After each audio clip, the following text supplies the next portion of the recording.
Before we begin,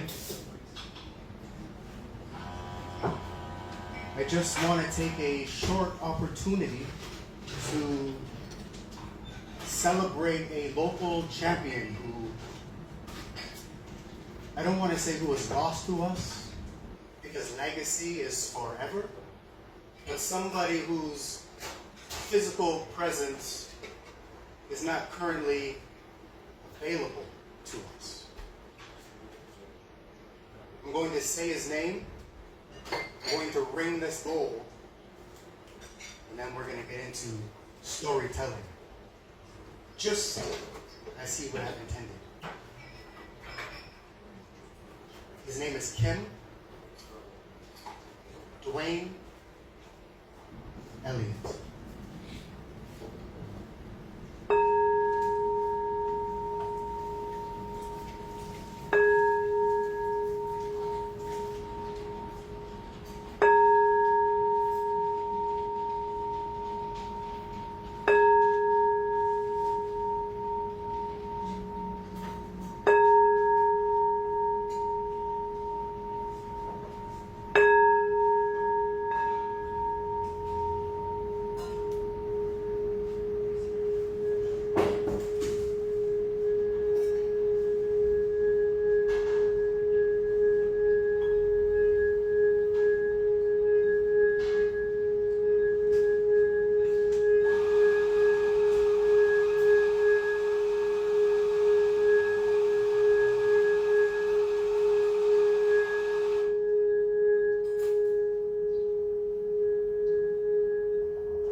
Footsteps of legacy, we receive until we give.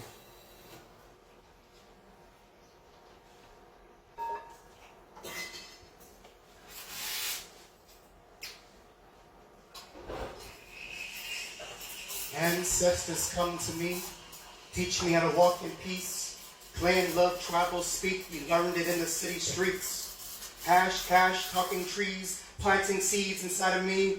Hip, hop, poetry, spoken word with melody. The rhythm got a hold of me. Drumming is my destiny. Grandmother cured me of my mind. Now she's guiding me. Black Red Dynasty, thought to be mythology. Science and technology. We are the pulse of all we see. All we think and all we do. Astrology is nothing new. Big Bang, stars and moon, the universe inside of you. Create and multiply. Looking through the mind's eye. If all you see is sea and sky, your chakras need to realign. Refine your frame of mind. We're grounded, but we need to fly. Shed our skin and realize you're ablaze a story, ablaze a story, you're ablaze a story, ablaze a story, you're ablaze, you're ablaze, you're a blaze of story. And today we've come together to celebrate story. Back in the place where it first began, this beautiful cafe, this Café Amor. Let's put our hands together for Café Amor. I came into the cafe about a week ago and I said, Amor, you know when a teenager leaves home and they spread their wings and then they come home? I was like, we'd like to, can we crash on the sofa for a little while?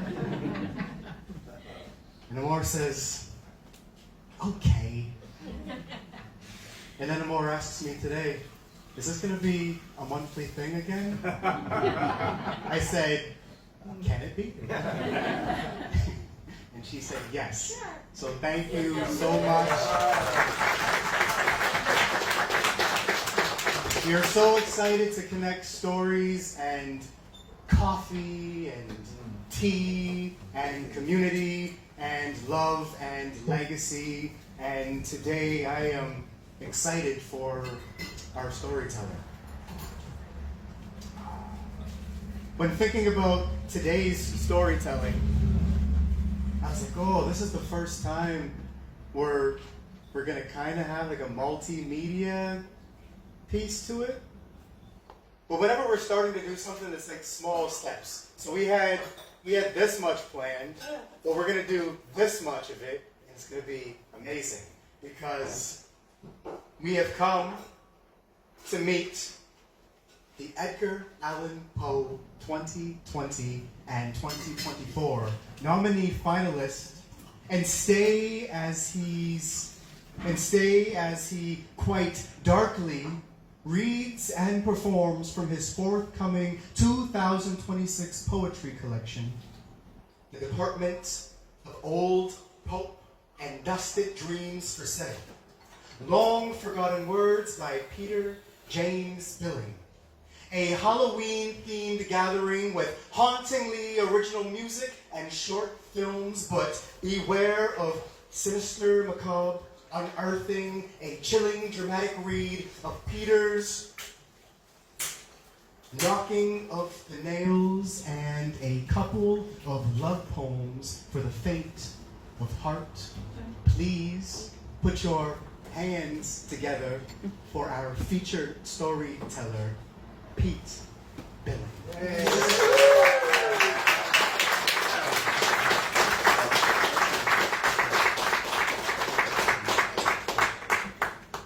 Thank you, TJ.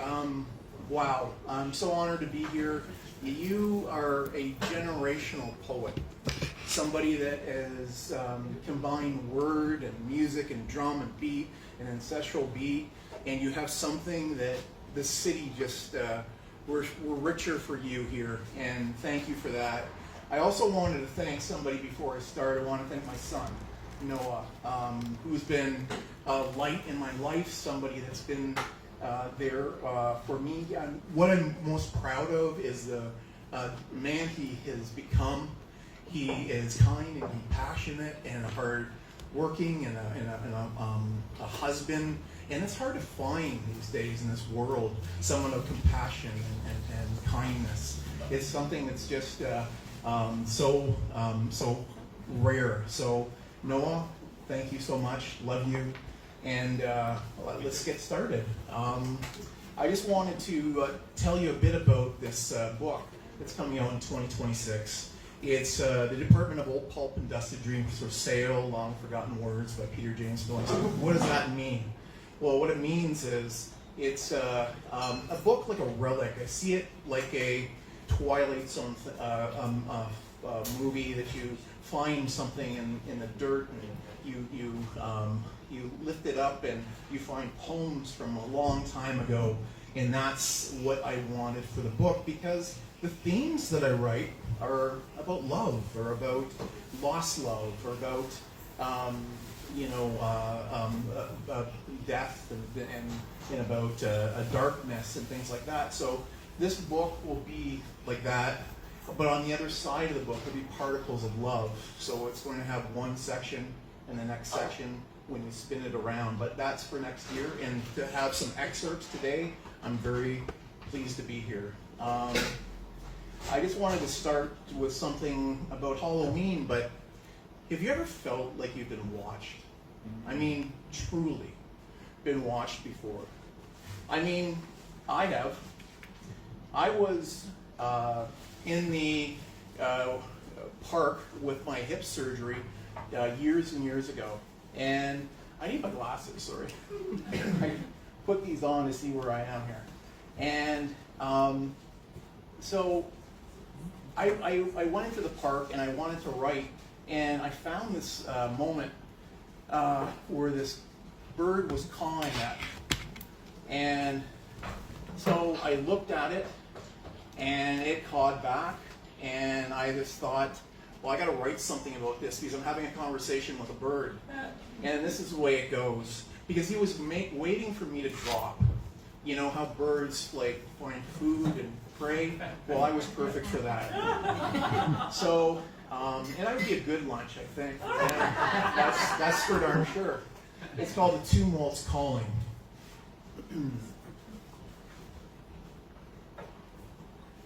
Darkened, dampened, wet ethereal feathers flutter, fester, ferment, figulate, the exactment of my everyday peripheral. Flutter, hell, you swoop. There is no flutter, for there is no grace in the graveness of your intent, nor sorrow sung by dirge or ditch, just savagely born again and again to take, and watchfully take in my limp, then calculate in your magpie mind, surmising my collapse. Swoop, swoop and reap, my hidden limp pain, I know you know. Oh, I know you know as you hop slightly, caw lightly, beak trusted as much as a spear in a dark room. You may find momentary freedom by flight, but I am as dark, for I am the night, at home without a light or the dimness of your blackened eyes that says nothing more than the turning of your head gives away. Oh, hop slightly, caw lightly, I know you know, witchless demon bird that follows as I wallow, ruthless, breathless as a flickering flame on a windswept hollow heave. You may want to find hope here, somewhere in existence, yet I defy you to sustain such hope. There is wickedness in the midst of fog, and the telling of tales on earth. In woeful winged hope you disguise is the eternal dusk in the dissipating, suffocating, to show the very airs of your eyes. Thou who dubs you crow knows you know. Thou who dubs you crow knows you know. Cautious, cautious, your limp is causing you to show. Cautious, you know I know. It is your dirt and dirge by true waltz that I follow, as we dance a dance upon a moonlight hollow.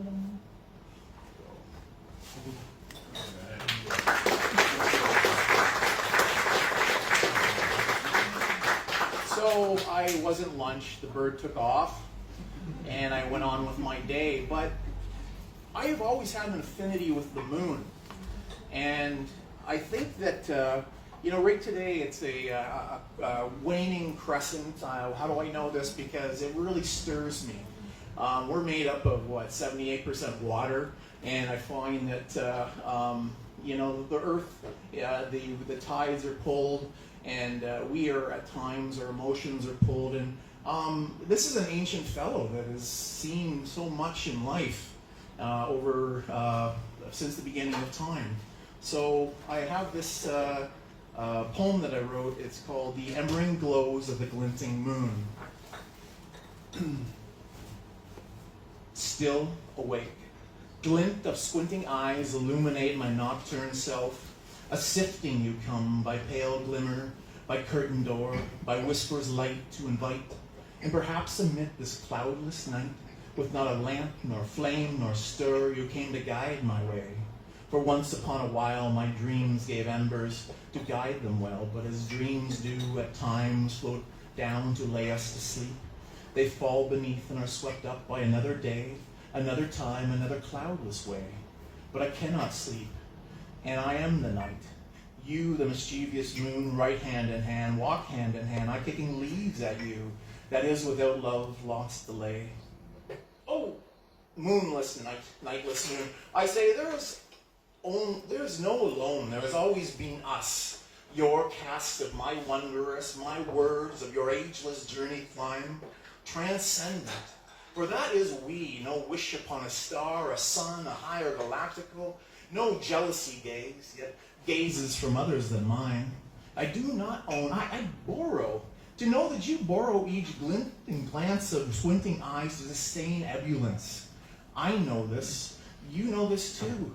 This is just a Sachium way, before me, with me, after me, enough. Don't be fooled by your own ancient spell or hubris trance. It moves in waves, yes. The very waves that pull, yes.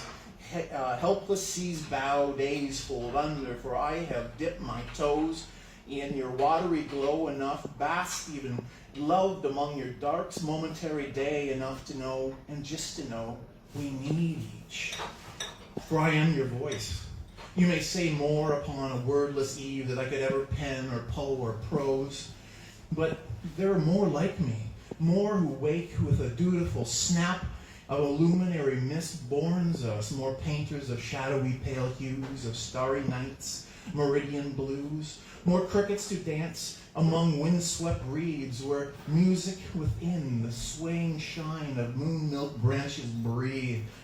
We are all the night, your stage, as muses perform with ghost-like call to Pan or Puck, Luna, Galileo, Calypso, is I know, and I have always known that that arm around my waist when midnight bellows wink, it's not a ghost, it's you.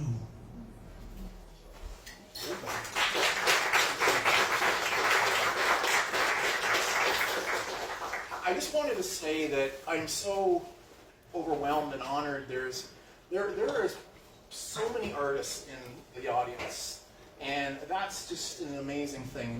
There's poets, there's playwrights, there's actors, there's musicians, there's to know that is going on in this community, and for you to all, they're friends here, and I'm so honored that you guys have come to hear me ramble on, and in a way that what happens is those that don't know some of my projects, I try to get people involved in these kind of B-movie kind of deals, like Ed Wood meets John Waters and things like that, and it's a fun process, but they don't say no. They come back and we do these great grandiose things, and I thank you for that. But at this time, I don't know, I sense a presence in the audience, and I think there's an entity from the underworld, and there's a chill in the air. I don't know if you can feel it coming in, and by the name of Sinister Macabre. Sinister Macabre, can you voice for a second? Are you here? That's what I was afraid of. Sinister Macabre, are you able to come up and talk about the underworld? Talk about the fact that there's a message from the underworld to live our lives now. Could you do that? Yeah, I'm free.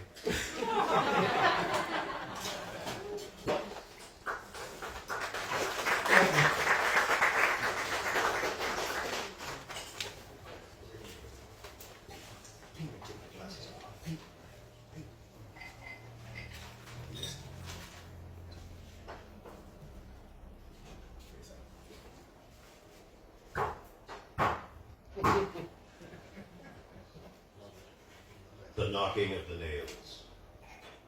So many tongues that sweep in air like witchless brooms, speak no words, tell no tales, amid the 10th moon's dirt-filled graveyard pale. Stoned bone lay down to rest over black petal roses perfumed with dust, to smell no more. Groom with bride where once forever and ever flowered, weeded over words as boxed hands grasp no more, joined no more by the ring of the living to chime in, still alone, still alone. Brownish bitter, once scarlet red blood dries to leave behind fading footsteps, the dance of death. Death again knocks without a thud, as a doorman taps on tunneled doors to pry open without a sleeve, without a hand in sleeve, calling to the cold and the half-cold. Weeping willows wear damp, fleshy limbs so haggardly, as ghostly realms pay visit to pull under and take. Portholes for incarnations, like steamed rain that settles into the earth to nourish the unnourished. So too, a glimpse of the past before reminds the tick-tock of time, the peering gawk of wingless crows unfed, grounded, watching as a snake uncoils its morbid, morgue-covered head. Speak no words, tell no tales, for deeply etched letters guide memory like a lethal beacon. Bottomless these wounds fester, drenching every drop of deathly ruin. Flesh, flesh, warmed again in thought as midnight-coated cats snug, grass high, awaiting the pounce of decay. Away, sun, for clouds are many to your lonesome one. Away to sleep, away dreams, murky, lurking at cornered streets like crowded rows of inhabited souls, gasp of breath, unheard and feared to wake, to realize one is more alive in perished chambers than a smothered moth twitches so close to light, all through this endless night. Darkness, outstretched mouths speak unspoken words of eternity, a dilapidated haven, a place of rest for the restless, where ashes thrown above a void mince between settled earth, unsettled birth of blackened shadows. Others wax of a life as one is unable to call out, liar! For our tongues have no swords to defend, speak no words, tell no tales. Oh, speak them now as the bell tolls from beyond to snuff out these tales, these so omnipresent tales of yore. Their ghoulish spirits circle more and more overhead to omit the wit of all. Speak your words, tell your tales before the knocking of the nails.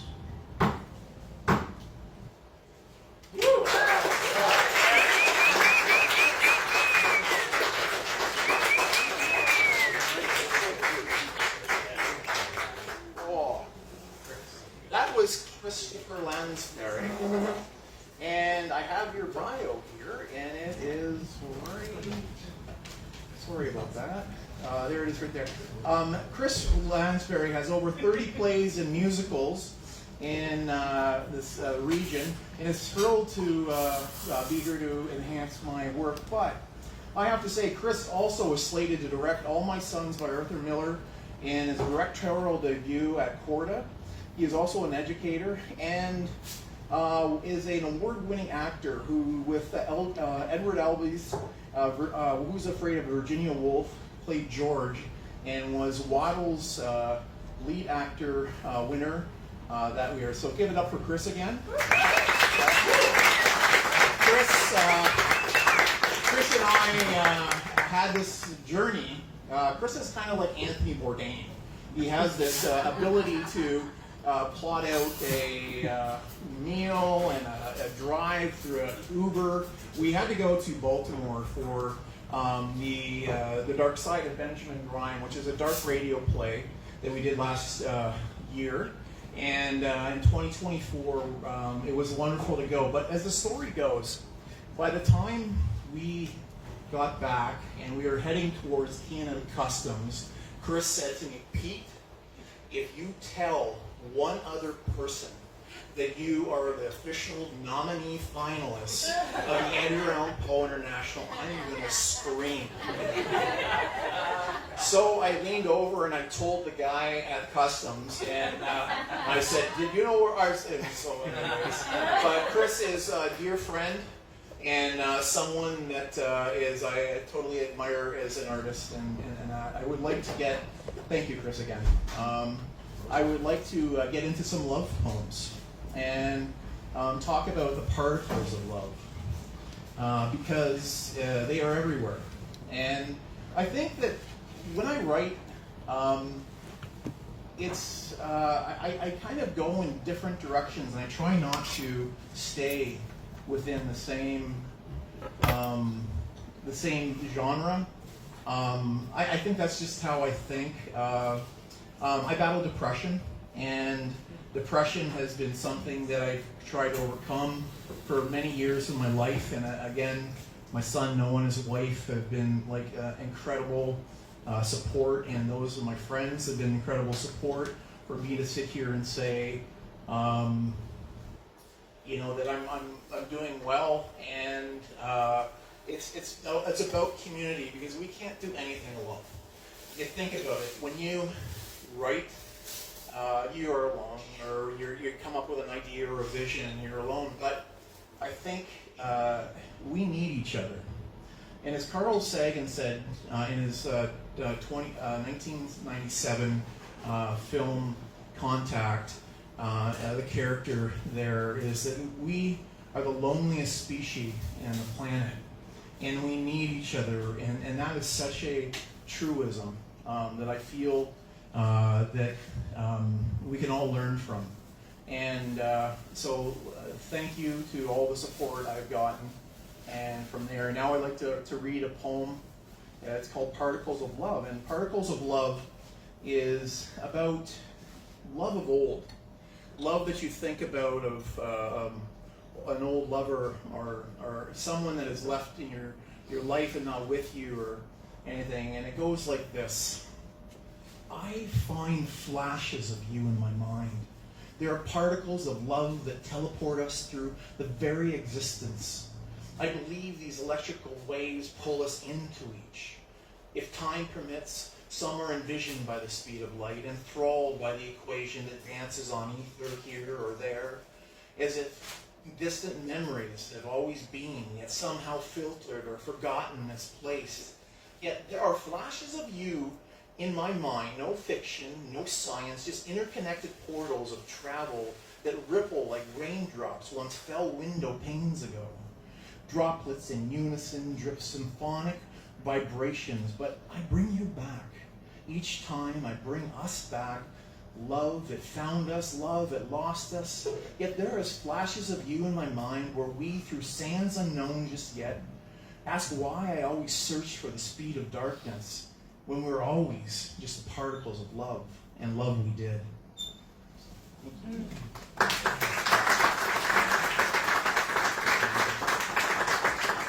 So this book is going to be in porthole chapter doors. So porthole chapter doors means that it's going to go through a cycle of darkness all the way to light. So it'll be darkness, fog, half light, rain, light, love, and then music.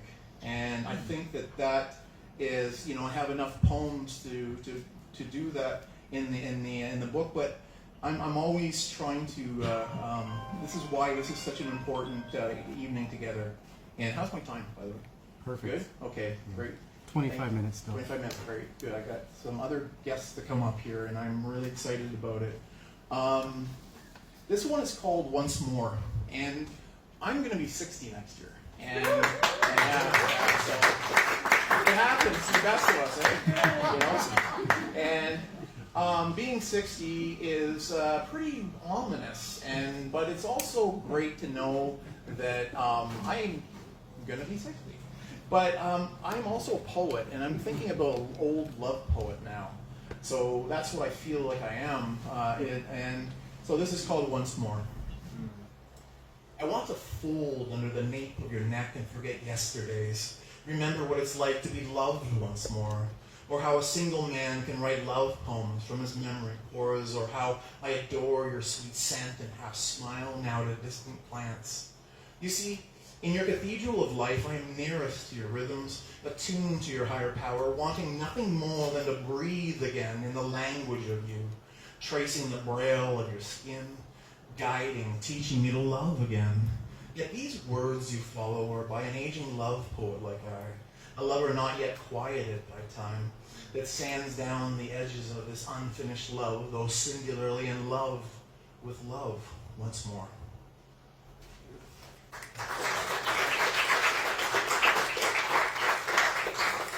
This is spicy. This is a spicy one, and it's about the love and all the attributes, and it's about an old relationship. And you think about your life. I'm a single man now, and I write about old situations and current ones, but it's called Sigh.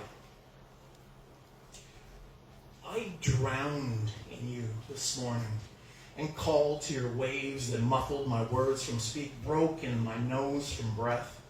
You have left me in your waters. How even the covers called to you, or how could a waiting cup of coffee not call to a steam drip percolator above? How could I not, with you, as our fluids twine has found stillness, where no stretching rays of daylight could ever warm the sweltering sheets that we lay, ever. Do you know what you've done to me? I'm sure in your subtle glow you have pulled me in unwillingly, for this is just your way. The way our eyes never lost each other ever fills my blood to swell, as if two torrid souls that have lost each other in a crowd of passion. We run wild in and out along sides of longing, wanting aisles to that place of deep, deep comfort. But we're never lost, ever, as our eyes never veer ever. No fear to unkey a lock.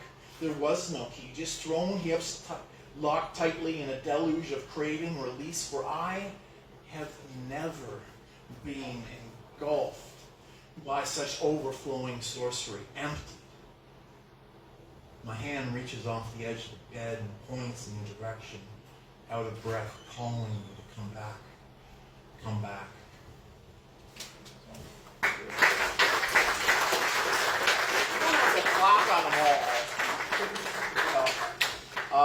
I would like to ask a dear friend to come up and read a poem about where we go at early in the morning with thoughts and ideas and how that we question the why. It's like a luxury of why we have in life. And Irene Moore Davis is a Windsor-based educator, public historian, writer, podcaster, documentary film producer, and community advocate. Her poetry can be found in anthologies including These Lands, a collection of voices by Black poets in Canada, the League of Canadian Poets, By the River, Urban Farmhouse Press, In the Middle Spaces, Black Moss Press, and Where the Map Begins by Black Moss Press. I just also wanted to say that Irene most recently was awarded the King Charles III Coronation Medal in recognition of Irene's outstanding contribution to Canada. Please welcome Irene Moore Davis.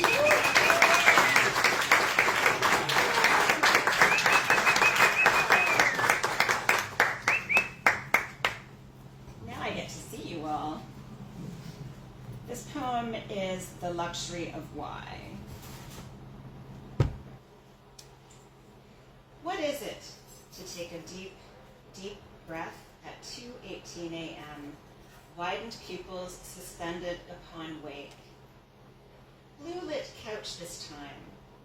What is it to question the breath, question the why? The suspension of that moment, not the very contents of the day ahead, but why at all? Not formed of a dream, just a riddle of why, nicely placed upon my pillow. There is more beyond the morning coffee 4 hours from now, surely, or maybe not beyond, but between. Between our intent to survive, we have this luxury of why. Between the sameness of a cheap Tuesday movie, between text, 3 squares, birthdays, death, I'm left with, oh, the philosophers have it all figured out, all that in a bag of chips, for it's written in their books. And for just $29.99, they divulge the secrets exclusively for you and you alone. And of course, whoever pays $29.99. But their 2:18 a.m. why cannot answer mine. We are conditioned to avoid this, all of this. For as a poem or a story may ignite synapses, alter thinking, as much as scorned love unleashes passionate art, yet there it came that night, and oh, how excruciating to get back there. The very verge of self-contemplation back upon that telling pillow. Between it all, momentum of a journey disguises the why. Here again, 44 minutes later in the early mist, feeling that luxurious deepness pass me by. Thank you.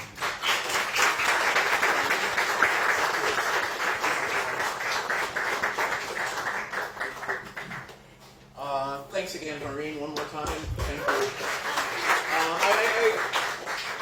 say, there's so many people to, thank that are here, and I just want to take a moment for that. Ed Hoof has been in so many of my projects. He's done the voiceover for the song at the end Halloween night that you're going to hear and we're going to dance to.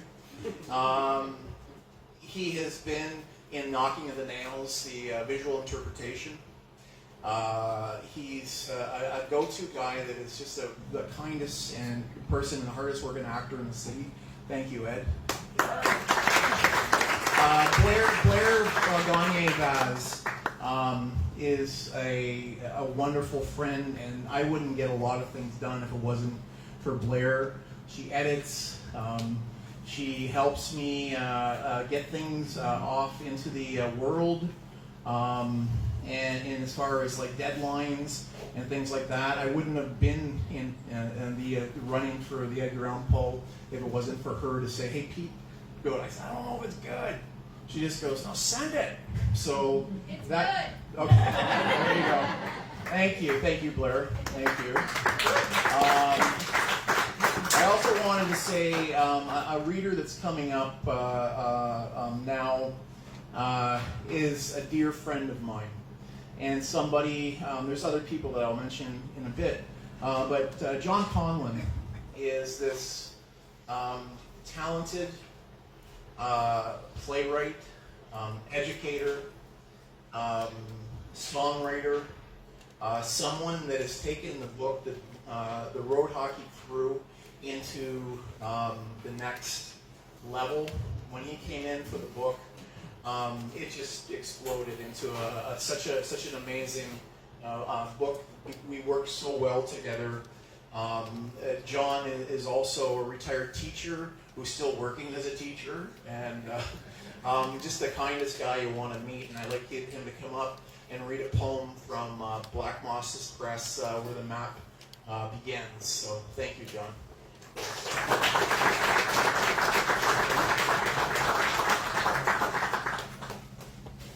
Okay, so those of you who are expecting a reading like TJ or Chris or Harry, just relax, because it's not going to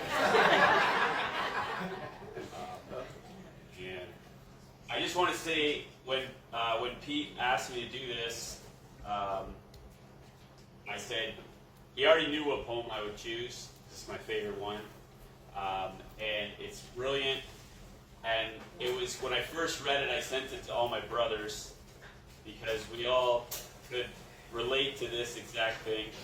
I can't find it, but I got it. Yeah, we all grew up in neighborhoods. Like, I was blessed with great parents, but you depend, especially growing up at that time, on other parents' neighbor. Dennis, my friend there, whose mother was great, and Miss Nixon was actually here, and it was just, you're always depending. And my mom didn't drive, and many, many, many times my dad would be at work, Pete's mom would pick me up for these god-awful 6 a.m. practices that we had to go to in the coldest arena known to man. And so when I read this, I thought, oh my God, I could have wrote this. I should have wrote this. But I can't. You did. But I can't, so I'm going to read it. Okay, but I'm going to need glasses, speaking of approaching 60. Okay. This is so good. I did believe in UFOs, of the friendly kind. At times, I wondered how I was dropped off to the hockey arenas in my youth through the startling morning light. Alien disorientation is the state between unmade bedhead and gliding on icy surfaces.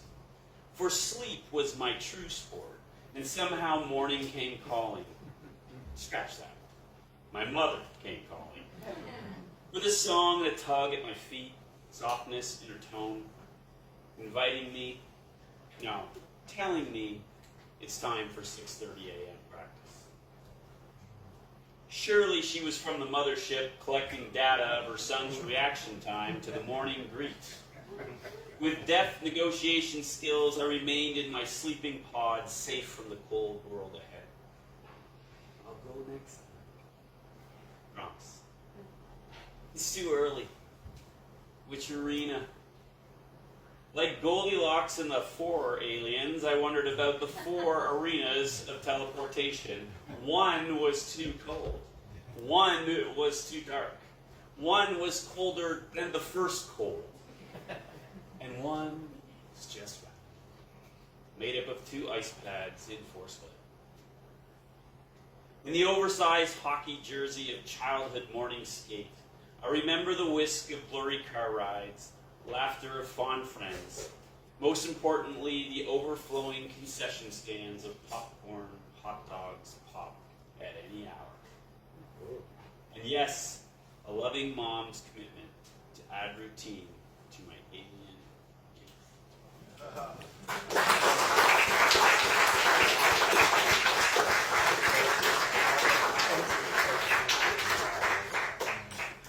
Thank you, John, so much for that. And, you know, I was always this Halloween guy, and John and I were on the team, and we never knew that we were kind of an art kind of dudes.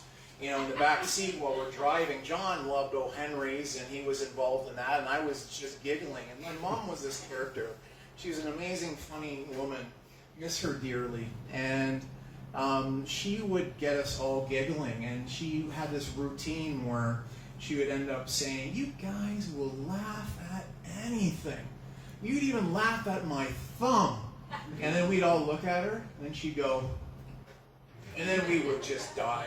But Halloween was also, would sneak into travel hockey. I remember with John and I when we were on travel hockey in where was it, Sarnia. And we were against Sean Burr, who was part of the Red Wings eventually.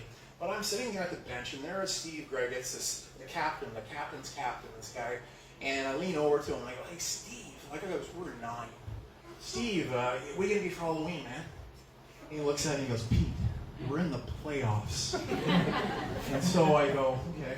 So I lean over to John, "What are you going to be for Halloween, man?" So, I mean, I've always had this, I come by it honestly, you know? I come by it honestly because, you remember Sir Gray's Gasoline? Yeah. You remember Bill Kennedy at the movies with all of the, you know, the old movies like Godzilla and the monsters and Frankenstein and everything.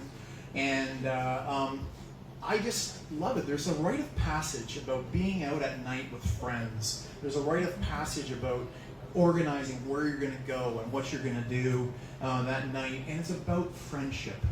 You look back at it, it's about being buddies. And that's what we are. And that's what I feel to my friends here today. Glenn Hawkes has been this guy, this buddy of mine that is responsible for these amazing things. This poster is designed by Glenn.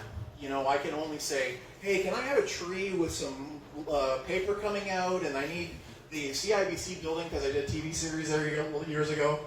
No problem. But Glenn's vision for the artwork for the road hockey crew and everything is just amazing. So thank you, Glenn, for all you do.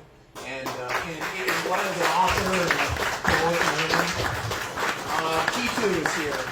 Kitu is here, and Kitu and Chris Lansperry were in a couple projects, but these are wonderful friends that, you know, showed up today and everything, and I just wanted to thank you. And hello, Lauren.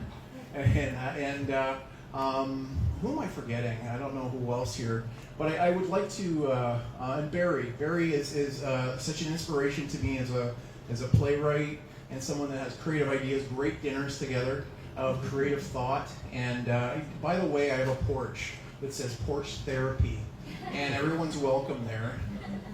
Haley, thank you. Candace, thank you. Julia, thank you for all of your work in the video Halloween night, and also Jacob and Adam Butcher, who sang it, and Miranda, who stars in it. And Miranda is just dynamite. I just want to read one more poem. Is that cool? I've got one more poem, and how's my time? Like 2 minutes? Don't worry about it. You're fine. 2 minutes? Negative 15. Negative 15. Oh, I'm all going over. Just let it ride. Let it Let ride. it ride, okay. Anyways, this is awkward.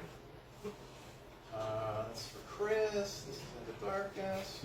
This is another one. This is why I wanted to use my phone like these real cool poets do now. Like, just you got your phone going, and you know you're riding the phone. And I usually do that, but I have so many poems. Okay, here's one that I really enjoy, and it's about sadness. And I'm not leaving on that note. I just I try to personify sadness. It's called The Uncomfortable Comfortable. We give sadness, too much of us really. He just feels right, I guess, by our side whenever we go, by our side. And as much as I needed him and found comfort in him, he also understands that I see many of his lonely family by their sides, dreary, despair. His sadness politely, sluggishly waves out of tired duty from our table to theirs to say, yep, I'm here too. But that was the point of getting together for this dinner. To kindly let him go, I guess. To tell a friend of deep, deep yet uncomfortable comfort that we will be fine apart. But I must have been so in a lifetime fog as sadness wiped his eyes for just a moment and then half smirked while pointing next to me to say, you do realize that happiness has been sitting right next to you all along. So quit being rude. I understand there's others in your life. Can we order? I just wanted to say thanks to everyone here for, we got Halloween night we're going to dance to.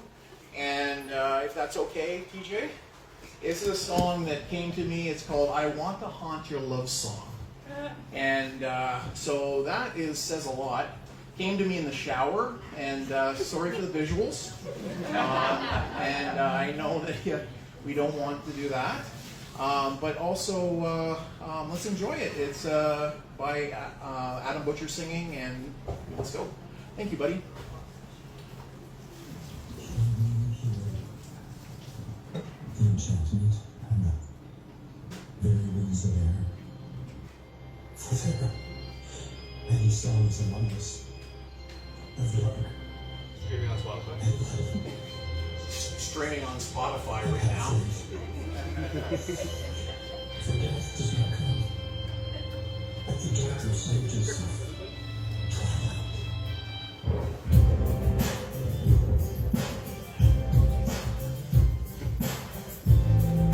Okay, everybody up. Let's go. Come on. Let's go. I'm serious. Let's get up. Come on. Love song. Whispers of the night.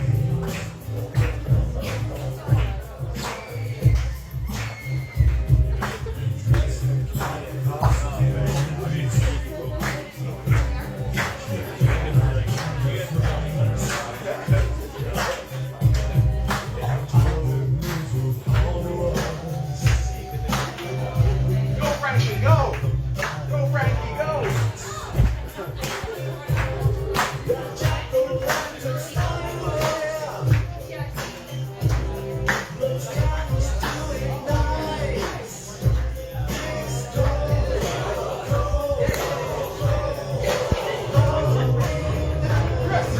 Got it.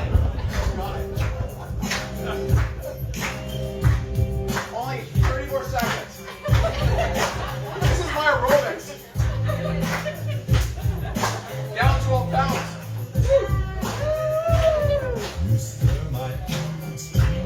Everybody knows that.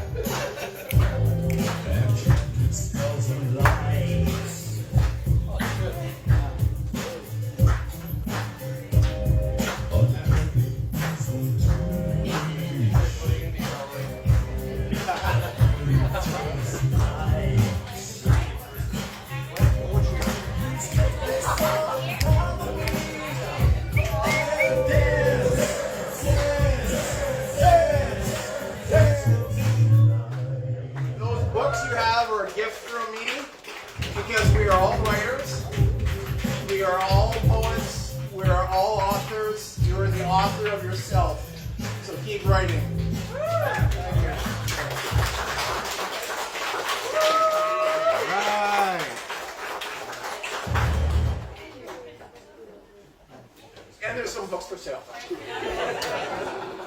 Next year. Put your hands together for Pete Diller!